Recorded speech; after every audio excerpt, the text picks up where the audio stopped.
अस्सलाम वालेकुम दोस्तों। स्पेन में एक बहुत ही मशहूर मुसव्विर थे जिनका नाम था पिकासो। वो पेंटिंग बनाते थे और उनकी जो पेंटिंग है वो अरबों करोड़ों रुपए में बिकती थी। एक दिन वो सड़क पे कहीं चल रहे थे और किसी औरत की उनके ऊपर नज़र पड़ गई। औरत भागती हुई उनके पास गई, उसने पहचान लिया। उसने कहा, mister Picasso, mister Picasso, please मेरे लिए आज जो है वो एक पेंटिंग बना दें। शायद ज़िंदगी में फिर कभी आपकी और मेरी मुलाकात हो या ना हो, तो प्लीज़ मेरे लिए एक पेंटिंग बना दें, आपकी बड़ी मेहरबानी होगी।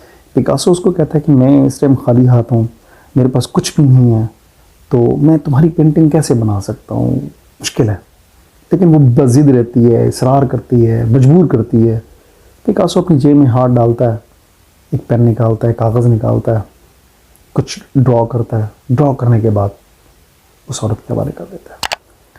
औरत वो लेती है, औरत को मुस्कुरा के कहता है कि ये ले जाओ और ये पेंटिंग तुम बेचो। इस पेंटिंग से तुम $1 मिलियन तक कमा सकती हो।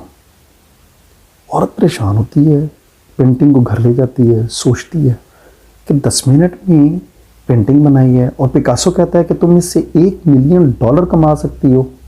कि सोचती है नहीं, ऐसे पिकासो मुझे बेवकूफ़ बना रहा था, मुझे खुश कर रहा था। बहरहाल वो उसकी जो पेंटिंग होती है वो लेके मार्केट पहुंच जाती है सेल करने के लिए।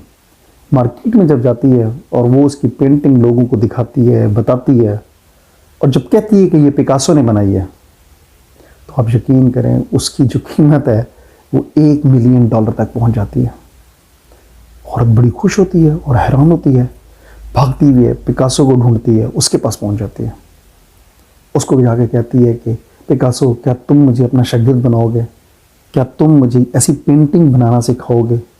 ठीक है, 10 मिनट में ना सही, 10 घंटे में मैं एक अच्छी पेंटिंग बना लूँ और जो है वो एक अच्छी पेंटर बन जाऊँ। पिकासो मुस्कुराता है और उसको बोलता है कि ये जो 10 मिनट की मैंने पेंटिंग बनाई है, इसके पीछे 30 साल की मेहनत है। दोस्तों 30 साल उसने किसी से सीखा है ना। किससे सीखा? किसी उस्ताद से सीखा। आज वो 30 साल की जो मेहनत है, किसको रिगार्ड दे रहा है, किसको रिस्पेक्ट दे रहा है? अपने टीचर को दे रहा है। दोस्तों आपके या मेरे भी इसी तरीके से बहुत से टीचर्स हैं। हम जिस मकाम पर पहुंचे हुए हैं वो उन टीचर्स की वजह से ही पहुंचे हुए हैं। उनका हमारी ज़िंदगी के अंदर बहुत बड़ा मकाम है, बहुत बड़ा हिस्सा है जो कि हम समझते ही नहीं हैं। अगर आप या मैं अगर ये समझते हैं कि हम बहुत बड़े तीर मार खान हैं, तो ज़रा हम किसी मजमे में 10 मिनट के लिए बोल के तो देखें, हमें पता चल जाएगा। वो जो हमें 40-40 मिनट का लेक्चर देते हैं, 40-40 मिनट का एक पीरियड पढ़ाते हैं, उसके पीछे उनकी मेहनत है। आप और मैं समझते हैं कि इस चीज़ के उनको पैसे मिलते हैं, इस चीज़ की उनको तनख्वाह मिलती है, ज़रूर मिलती है, लेकिन उनका पैशन भी है, उनका शौक़ भी है। वो आपको सिखा रहे होते हैं, आपको पढ़ा रहे होते हैं। टीचर की रिस्पेक्ट आपके लिए, मेरे लिए बहुत ज़रूरी है। आज जितने भी लोग बहुत बड़े बड़े मकाम पे पहुंचे हुए हैं, कोई प्रेसिडेंट है या प्राइम मिनिस्टर है, जो और कोई डॉक्टर है, कोई इंजीनियर है, उन सब के पीछे किसी न किसी उस्ताद का हाथ है। दोस्तों माँ बाप के बाद अगर किसी शख्स को बहुत ज़्यादा खुशी होती है ना आपकी अचीवमेंट से, तो वो आपका उस्ताद है, वो आपका टीचर है। हम इसको सोचते नहीं हैं। पहले बहुत ज़्यादा लोग अपने टीचर्स की रिस्पेक्ट करते थे, लेकिन आजकल हमारे बच्चों में या हमारे लोगों में बहुत कम आ गया, बहुत कम। जब मैं स्कूल में पढ़ता था, हमारा जो स्कूल था वो हमारे गाँव से तकरीबन 3-4 किलोमीटर दूर है। मेरे दादा ने हमको एक साइकिल लेके दी हुई थी, 1175 रुपये की साइकिल आई थी। हम उस साइकिल पे स्कूल जाते थे, मैं और मेरा चचाजाद भाई।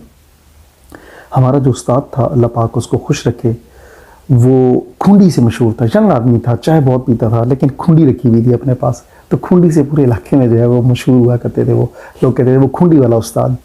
तो आर्मी का स्कूल था, उसमें आर्मी पब्लिक स्कूल नहीं था, आर्मी का स्कूल था, फौजी स्कूल था, उसके अंदर वो हमें पढ़ाया करते थे।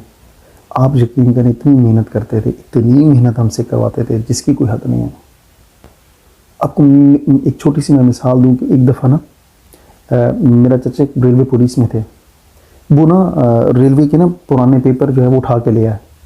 तो मुझे उन्होंने, उसकी एक साइड ठीक थी, दूसरी साइड खाली थी। मुझे उन्होंने कहा कि यार ये लो, ये तुम्हारे लिए ना रफ पेपर है। मैं स्कूल ले गया, मैंने जाके उसके ऊपर जो है वो हल करने कर दिए सवाल जो टीचर कहते थे। मैं, उन्होंने देख लिया, ये क्या है? मैंने कहा जी वो चाचा लेके आए। कहते नहीं ये हराम है, ले जाओ इसको, दोबारा मैं ना देखूँ कि तुमने इसके ऊपर कोई सवाल हल किया है। यार ये अखलाकियात आजकल के टीचर में है। मैंने कहा जी ठीक है, मैं ले गया, वापस ले गया।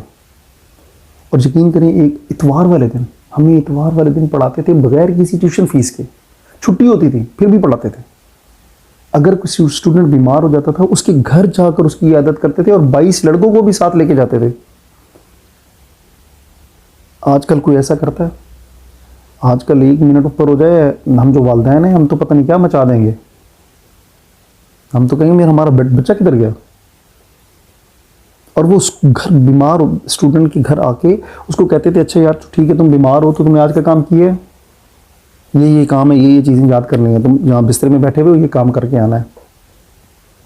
इसके अलावा यार मुझे ये बताओ कि अब आप जब मैं पाकिस्तान में हैं या बाहर हैं तो यार कभी हम अपने टीचर्स से मिलने के लिए गए हैं?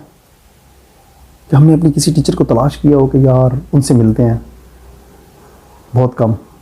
मैं पिछली छुट्टी गया तो हमारे गांव के साथ ही एक गांव है, मुझे वहाँ पे पता चला कि मेरे जो है वो एक टीचर हैं जो कि सीनियर हेडमास्टर लगे हुए हैं, अरशद साहब। तो यार मुझे बड़ी खुशी हुई, मैं मिलने पहुँच गया। मैंने कहा यार उनसे मिलने चलते हैं। मैंने अपने कज़न को पकड़ा और उनसे मिलने चला गया। गेट पे पहुँचा तो उनका जो चौकीदार था उसने मुझसे पूछा कि आपकी कोई अपॉइंटमेंट वगैरह? मैंने कहा नहीं यार, मेरे उस्ताद हैं, मैंने 9वीं 10वीं इनके पास पढ़ी है तो मैं इनसे मिलना चाहता हूँ। मैंने कहा जी थोड़े मसरूफ़ है। मैंने कहा जी कोई मसला नहीं है, मैं वेट कर लेता हूँ। मैं बैठ गया। थोड़ी देर के बाद उन्होंने मुझे बुला लिया। उन्होंने कहा जाके लड़के ने बताया कि जी एक लड़का कोई आपसे मिलने के लिए आया। आप यकीन करें इतने खुश हुए जिसकी कोई हद नहीं।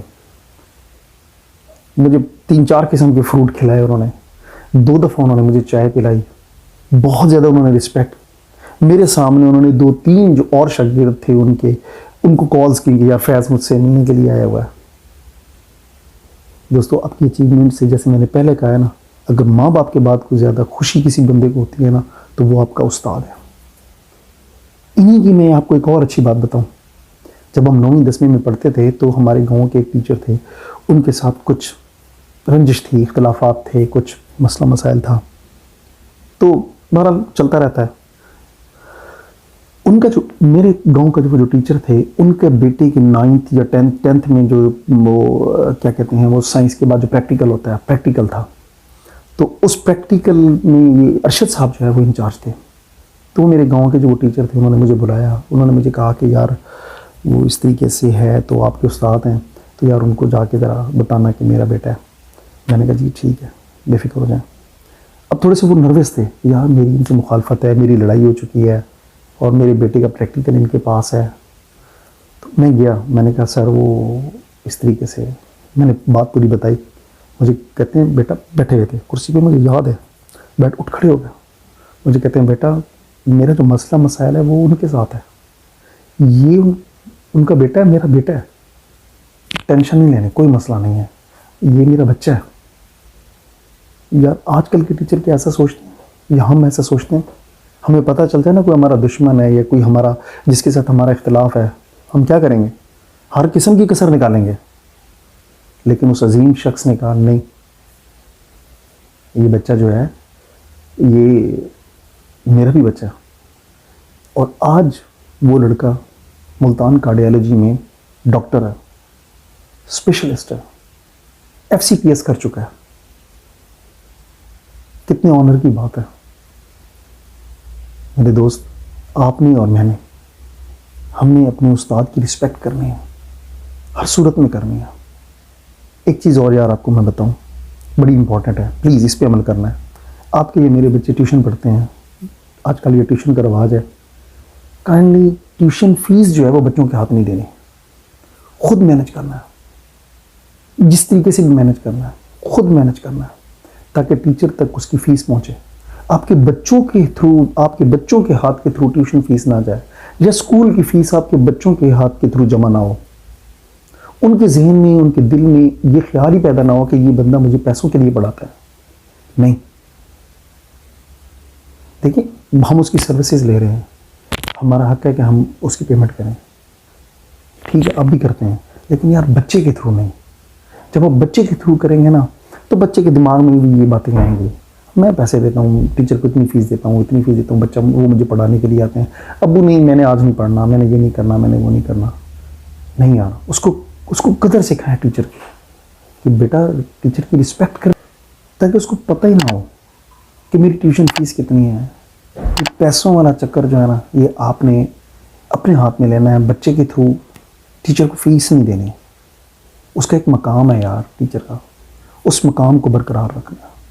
आज का जो मेरा मैसेज था वो स्पेशली हमारे काबिल एहतराम जो उस्ताद हैं उन सब के लिए।